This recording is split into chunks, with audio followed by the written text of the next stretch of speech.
द्वारा रचित the merchant of Venice केवल एक कर्ज की कहानी नहीं है, बल्कि ये दोस्ती, प्रेम, धार्मिक संघर्ष और न्याय की जटिलताओं का एक महाकाव्य है। इस कहानी की गहराई वेनिस के संपन्न बाजारों और बेलमोंट के सुंदर महलों के बीच बसी है। कहानी का आरंभ वेनिस के एक उदार और धनी व्यापारी एंटोनियो से होता है, जो अपने स्वभाव से बहुत परोपकारी है। उसका सबसे प्रिय मित्र बसानियो एक युवक है, जिसने अपनी फिजूल खर्ची के कारण अपनी सारी संपत्ति खो दी है। बसानियो बेलमोंट की एक अत्यंत सुंदर और बुद्धिमती उत्तराधिकारिणी पोर्शिया से विवाह करना चाहता है, लेकिन वहां उसे 3000 डकाट्स मुद्रा की आवश्यकता होती है। एंटोनियो अपने मित्र की मदद करना चाहता है, लेकिन उसकी सारी नकदी समुद्र में तैर रहे व्यापारिक जहाजों में लगी हुई है। इसलिए वे दोनों वेनिस के एक कुख्यात सूदखोर शैलोक चाहते हैं। शैलोक एक यहूदी है जिसे एंटोनियो और अन्य ईसाई व्यापारी ऊंचे ब्याज के कारण अपमानित करते थे। शैलोक इस मौके को अपने पुराने अपमान का बदला लेने के अवसर के रूप में देखता है। वो एक बहुत ही अजीब शर्त रखता है। वो बिना ब्याज के पैसा देगा, लेकिन यदि एंटोनियो समय पर कर्ज नहीं चुका पाया तो शैलोक को अधिकार होगा कि वो एंटोनियो के शरीर के किसी भी हिस्से से, विशेष रूप से हृदय के पास से, ठीक 1 पाउंड मांस काट ले। एंटोनियो को विश्वास था कि उसके जहाज समय से पहले लौट आएंगे, इसलिए वो इस आत्मघाती बॉन्ड पर हस्ताक्षर कर देता है। इसी बीच बेलमोंट में पोर्शिया अपने पिता की वसीयत की अजीब शर्त से परेशान है। उसके पिता ने नियम बनाया था कि जो कोई भी 3 संदूकों, सोना, चांदी और सीसा में से सही का चुनाव करेगा, वही पोर्शिया का पति बनेगा। सोने के संदूक पर लिखा था कि जो मुझे चुनेगा उसे वह मिलेगा जिसकी बहुतों को इच्छा है, जबकि चांदी पर लिखा था कि उसे वह मिलेगा जिसका वो पात्र है। कई घमंडी राजकुमार इन दोनों को चुनकर असफल हो जाते हैं।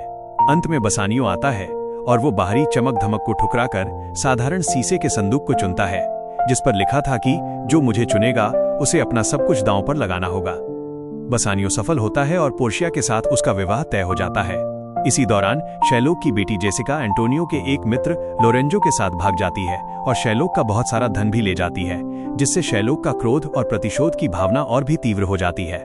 कहानी में मोड़ तब आता है जब खबर मिलती है कि एंटोनियो के सभी जहाज समुद्र में डूब गए हैं और वो कर्ज चुकाने की समय सीमा हार गया है।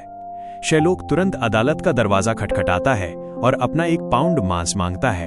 वेनिस के ड्यूक भी कानून से बंधे होने के कारण उसे नहीं रोक पा रहे थे। जब पोर्शिया को ये पता चलता है तो वो अपने मित्र को बचाने के लिए एक चतुर योजना बनाती है। वो एक पुरुष वकील बाल्थाजार का वेश धारण करती है और अपनी सहेली नेरिसा को अपने सहायक के रूप में लेकर अदालत पहुंचती है। अदालत में वो पहले शैलोक से दया की भीख मांगती है और प्रसिद्ध भाषण देती है कि दया का गुण जबरदस्ती पैदा नहीं किया जा सकता, यह तो आसमान से गिरने वाली कोमल बारिश की तरह है। लेकिन शैलोक पत्थर दिल बना रहता है और अपने बॉन्ड पर अड़ा रहता है। जब ऐसा लगता है कि एंटोनियो की मृत्यु निश्चित है, तब पोर्शिया कानून की एक ऐसी बारीकी निकालती है जिसकी किसी ने कल्पना भी नहीं की थी। वो शैलोक से कहती है कि वो मांस काट सकता है, लेकिन बॉन्ड में केवल मांस लिखा है, खून नहीं। यदि मांस काटते समय एंटोनियो के खून की एक भी बूंद गिरी तो वेनिस के कानून के अनुसार शैलोक की सारी संपत्ति और जान जब्त कर ली जाएगी। इसके अलावा उसे ठीक 1 पाउंड मांस ही काटना होगा, न एक रत्ती कम न ज्यादा। शैलोक असहाय हो जाता है क्योंकि ये असंभव था। इस तरह पोर्शिया की बुद्धिमानी से एंटोनियो की जान बच जाती है। सजा के तौर पर शैलोक की आधी संपत्ति एंटोनियो को दे दी जाती है और आधी राज्य को, जिसे बाद में उसकी बेटी जेसिका को सौंपने का निर्णय लिया जाता है।